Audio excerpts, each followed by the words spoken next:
At 4:47 in the morning, Eamon Rourke opened his door and found a woman he recognized from business magazines standing in the coastal rain.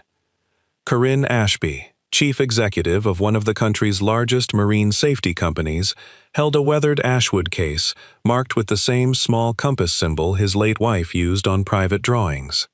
Inside was a mechanical release Maeve had designed to protect working fishing crews. By noon, its future would be sold behind closed doors. Corinne had come because she once promised Maeve that if the company chose profit over the people the device was meant to save, she would bring it home to Eamon. Keeping that promise would put her career at risk and force a grieving single father to learn how much of his wife's final work had been hidden from him. Before we continue, tell us in the comments, where are you watching from? Eamon Rourke woke before the knock. Wind moved around his old cedar house in long, low breaths. Beyond the kitchen window, harbor lights trembled across black water. He had spent enough winters in coastal Maine to know when rain was becoming sleet. The clock read 4:47. His 9-year-old daughter, Lark, slept upstairs. Eamon pulled on a navy deck jacket, checked the back door, and crossed the front room without turning on more than one lamp. The woman on his porch looked expensive and exhausted. She was tall, with honey ash blonde hair darkened by rain, and pale blue eyes that did not look away when he opened the door. An ivory trench coat covered a deep plum dress. In both hands, she held a narrow ashwood case scarred by salt and age. Eamon recognized her face. Corinne Ashby had taken over Ashby Marine Systems 6 years earlier.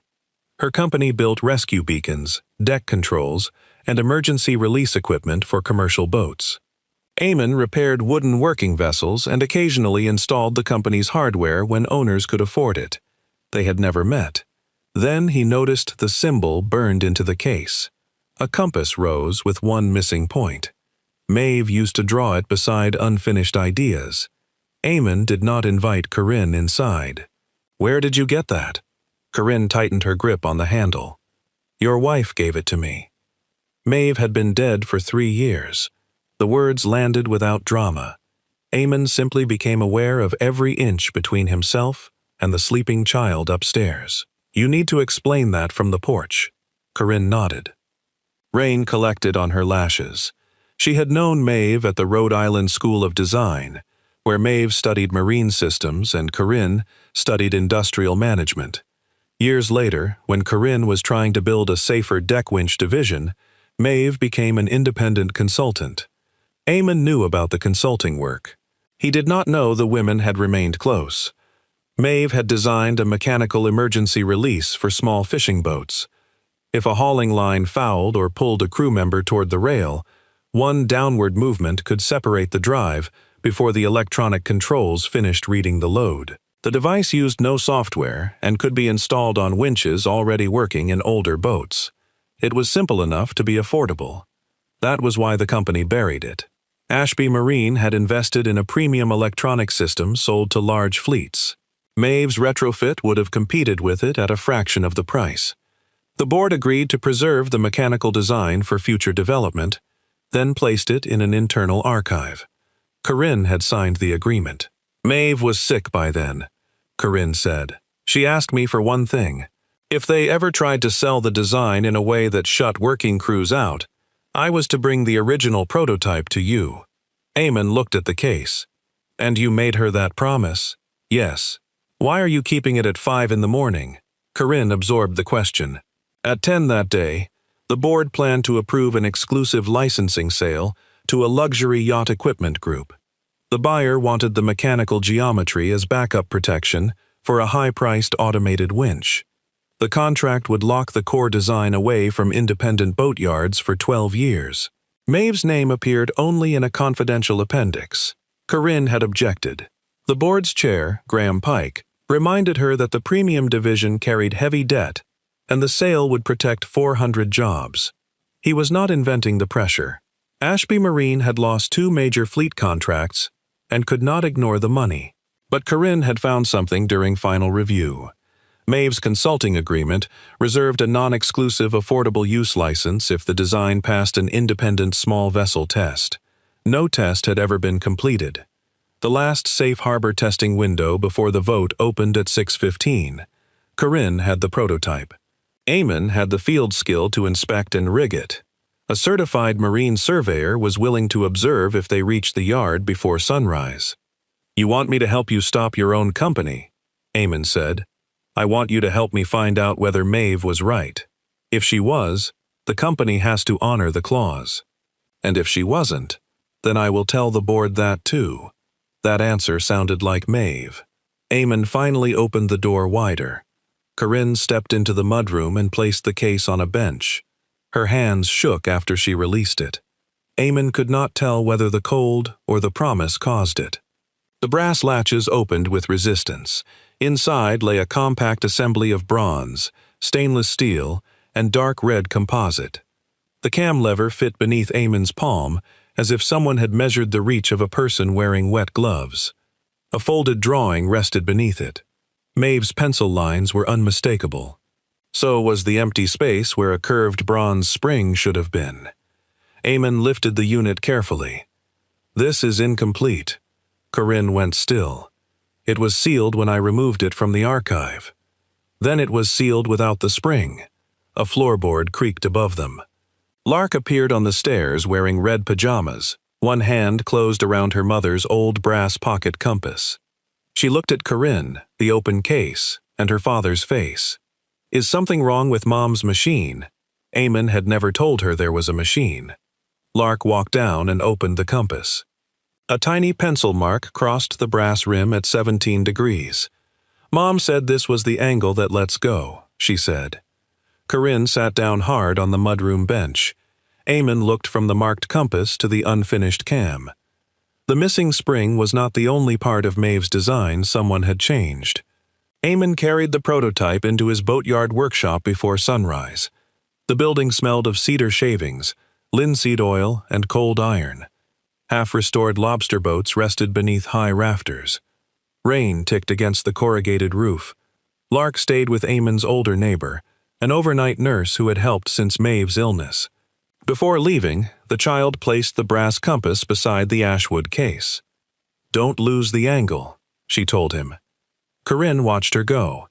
"Maeve gave her that compass 2 weeks before she died," Eamon said. "I thought it was only something from her drafting table. With Maeve, nothing was only one thing." The words carried affection and guilt in equal measure. An independent marine surveyor arrived at 6:10 with cameras, sealed calibration weights, and no interest in company politics. Eamon disclosed that Maeve was his wife. Corinne disclosed her role, her objection to the sale, and the promise. The surveyor recorded both conflicts before touching the prototype. Eamon began with the geometry. The archived drawing showed a 22-degree cam. The brass compass showed 17. Eamon remembered Maeve testing wooden shapes at their kitchen table, pressing each one against a length of rope while Lark colored nearby. 17 degrees allowed the cam to roll free under sudden load. 22 made it bite harder. Someone had revised the digital drawing after Maeve's last dated paper sketch. The missing bronze spring mattered just as much. Without it, the release could not reset after ordinary vibration. Eamon found a strip of phosphor bronze in a drawer where Maeve had stored unusual offcuts. A piece was already marked with the compass symbol. He did not copy the final shape from imagination. He followed the pencil measurements, photographed every step, and asked the surveyor to verify each dimension. Corinne worked at a clean bench sorting archive photographs by date. She removed her trench coat and tied back her wet hair. The glamorous executive from magazine covers disappeared. What remained was a woman who knew exactly how to read Maeve's cramped notes. At 7, Graham Pike called. Corinne put the phone on speaker only after everyone agreed. The board chair did not threaten them. He asked them to stop. The company carried liability insurance on approved tests, not private dawn trials in a family boatyard. If someone was hurt, the promise would not pay medical bills. He also warned that losing the licensing sale could force layoffs. Eamon respected the truth inside the warning. They changed the test plan. No person would stand near the loaded line. A hydraulic ram would simulate a fouled hull. Cameras would observe from behind barriers. The surveyor would control the emergency stop. The prototype would be mounted on an unused winch frame bolted to the concrete floor. Graham still objected, but he could not prevent an independent owner from testing Maeve's personal prototype on private property. At 7:32, Eamon fitted the newly formed spring. The lever returned smoothly. They tested at low load. The mechanism released. They increased resistance. It released again. The third test used cold salt water sprayed across the assembly, while the hydraulic ram built force quickly. The lever moved, the cam rotated, and the drive separated before the gauge reached the danger threshold. Corinne closed her eyes. She was right, she said. Eamon did not feel victory. He felt the familiar ache of seeing Maeve's mind move through a room she could no longer enter. Then the spring slipped from its seat. The lever struck the safety stop. Nothing broke, and no one was near it, but the failure ended the test. Corinne's hope vanished so quickly that Eamon saw how much of her life she had placed inside the result. He removed the spring and studied the seating groove. The groove in the archived prototype had been widened by a milling tool. Fresh metal showed beneath the protective oil. It was not part of Maeve's hand-built original. Corinne opened the archive log. The unit had been removed 18 months earlier for a cost reduction study authorized by Graham's development committee. The company lab tested a cheaper coated steel spring and a revised cam, then returned the altered unit to the original case. No one had restored Maeve's components. The change was not sabotage aimed at that morning's trial. It was something more ordinary and more dangerous. Engineers optimizing a design without preserving the conditions that made it work. Eamon found a second paper sketch folded beneath the case lining. It showed the spring seated against a narrow removable collar, not the widened groove in the prototype. The brass compass fit inside the collar, drawing perfectly. Its 17-degree mark aligned with the spring's resting point. Lark's humble keepsake was also a physical gauge. Eamon machined a temporary collar from marine bronze while the surveyor watched. Corinne called Graham again and described the altered archive unit. This time, the chair agreed to delay the licensing vote until noon and sent the company's compliance officer to observe. The final test took place at the public marine lab beside the harbor. They mounted Maeve's restored mechanism beside Ashby Marine's premium electronic release. Both faced the same weighted line, the same cold salt spray, and the same remote controls. The electronic system performed well under steady load. Under a sudden fouled line simulation, salt ice slowed one sensor. The software still released within its approved standard. Maeve's mechanical cam released earlier. It also reset without replacing a battery, updating software, or connecting to a fleet network. The surveyor signed the result at 11:23. Corinne should have looked relieved. Instead, she stood alone beside the harbor window. "I knew she wanted the affordable license," she said. "I told myself I could protect it after the company was stable. Then there was always another contract, another quarter, another reason to wait." Eamon set the brass compass on the sill between them. "You kept her promise late." Corinne nodded. "Late is not the same as never," he said. "But it isn't the same as on time either." She accepted that without asking him to make it kinder. At 11:40, the board received the independent test and Maeve's licensing clause. At 11:52, the luxury equipment buyer threatened to withdraw its entire offer unless the affordable use rights were removed. The board had 8 minutes to decide what Maeve's promise was worth. The board did not vote at noon. Corinne requested a formal delay and recused herself from negotiations involving Maeve's estate. Eamon appointed an independent attorney to represent himself and Lark. The marine surveyor submitted the test directly to both sides, so no one could edit the result. The luxury equipment buyer withdrew 2 days later. Ashby Marine's share price fell. The premium division announced a hiring freeze. Graham Pike told the board that honoring the affordable use clause without replacing the sale revenue could cost real jobs. He was right about the danger, though not about the solution. Eamon proposed a license that Maeve would have understood. Independent boatyards could manufacture the mechanical release at a controlled cost if they completed certified training and used inspected marine-grade materials. Ashby Marine would produce the critical bronze components in volume, earning a modest margin while keeping quality consistent. Large fleets could still buy the premium electronic system with the mechanical cam as backup. The two products would protect different boats instead of pretending only expensive boats deserved protection. Corinne presented the structure to the board through outside counsel. She did not call it charity, she showed the numbers. Volume component orders would keep one struggling plant open. Training fees would support field inspectors. The company would lose the immediate licensing payment but gain a broad safety market it had ignored.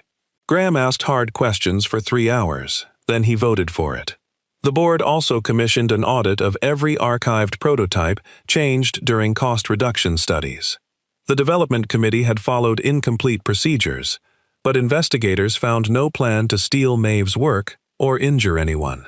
Graham stepped down from the committee chairmanship because he had approved the altered tests without requiring restoration of the original unit. He remained on the board during the transition. Consequences arrived without humiliation. Maeve's estate received the royalties owed under her agreement. Eamon placed Lark's share in a protected education trust and used his own portion to convert one end of the boatyard into a training room. The first class included 6 independent mechanics, 2 deckhands, and 1 woman who had worked 40 years on a family trawler. Corinne attended only as an observer. For months, she and Eamon kept every interaction professional. The licensing trust had an independent administrator. Eamon's workshop reported to the certification board, not to Corinne. Their emails copied counsel when money or testing was involved. Still, she came to the coast more often than the contract required. She brought archive drawings Maeve had made in the margins of meetings. She remembered that Maeve hated sweet coffee and collected beach glass in her coat pockets. She gave Lark a photograph of her mother, standing beside the first cardboard cam model, laughing because it had fallen apart. Corinne never presented herself as Maeve's closest friend. She simply returned the missing pieces without claiming ownership of them. Lark trusted her slowly. The child tested people with questions. She asked Corinne why she had waited 3 years. Corinne answered that fear could look responsible when a person repeated it long enough. "Are you still afraid?" Lark asked. "Yes, I just don't let it make every choice now." That answer passed. Eamon's anger changed more slowly. He had imagined grief as a house with sealed rooms. Corinne kept opening windows in places he had forgotten existed. She did not ask him to stop loving Maeve. She showed him that Maeve's life had been larger than his loss. By autumn, more than 200 small boats carried the mechanical release. 1 unit activated during a real fouled line incident off Penobscot Bay. No one was injured. The crew mailed Eamon a photograph of the worn lever and a note thanking the person who designed it. He placed the photograph beside Maeve's compass symbol in the training room. Corinne arrived the following weekend for the annual compliance review. After the meeting, she changed from her formal suit into jeans and helped Lark repaint the workshop stools.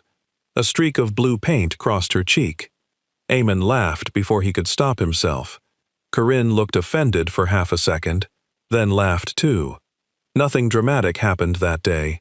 That was why it mattered. Their first dinner came 11 months after the porch visit. Corinne asked in writing. Eamon replied after confirming with the trust administrator that no direct business conflict existed. They ate chowder at a harbor restaurant where no one cared who appeared in business magazines. They spoke about Maeve for 10 minutes. Then they spoke about themselves. Corinne admitted she had built her entire adult life around being useful in emergencies. Ordinary happiness made her suspicious because it could not be justified in a quarterly report. Eamon understood. He had used fatherhood and work to avoid asking whether survival was enough. They moved carefully. Corinne never stayed at Eamon's house without planning. Eamon never treated her guilt as proof of love. Lark was not asked to approve an adult relationship, but her comfort mattered. When she wanted Corinne at a school boat model exhibition, she asked her directly. Spring returned to the harbor. On the 3rd anniversary of the pre-dawn knock, Eamon woke at 4:47 again. This time there was no storm warning. He went downstairs and found the porch light already glowing. Corinne stood outside with 3 cups of coffee and a paper bag of warm blueberry biscuits. She wore a cream sweater beneath a navy coat, her honey blonde hair loose in the quiet wind. Eamon opened the door before she knocked. "Another emergency?" he asked. "Breakfast," she said.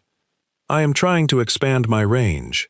Lark appeared behind him, taller now, holding the brass compass. She had polished it until the 17-degree mark shone. They carried breakfast to the workshop. Morning light spread across the restored prototype inside its ashwood case. Beside it lay the production version, simpler, stronger, and worn smooth by hundreds of training demonstrations. Corinne touched the missing point in Maeve's compass symbol. "I used to think keeping the promise meant bringing this case to your door." Eamon handed her the brass compass. That was only the first part. Outside, engines started across the harbor as working crews prepared to leave. Inside, warm coffee steamed beside cedar shavings and bronze tools. Corinne leaned against Eamon's shoulder. Lark opened the workshop doors to the pale gold morning. Maeve's work was no longer hidden. Her promise had not replaced the family she left behind. It had helped them build room for one more person to stand beside them.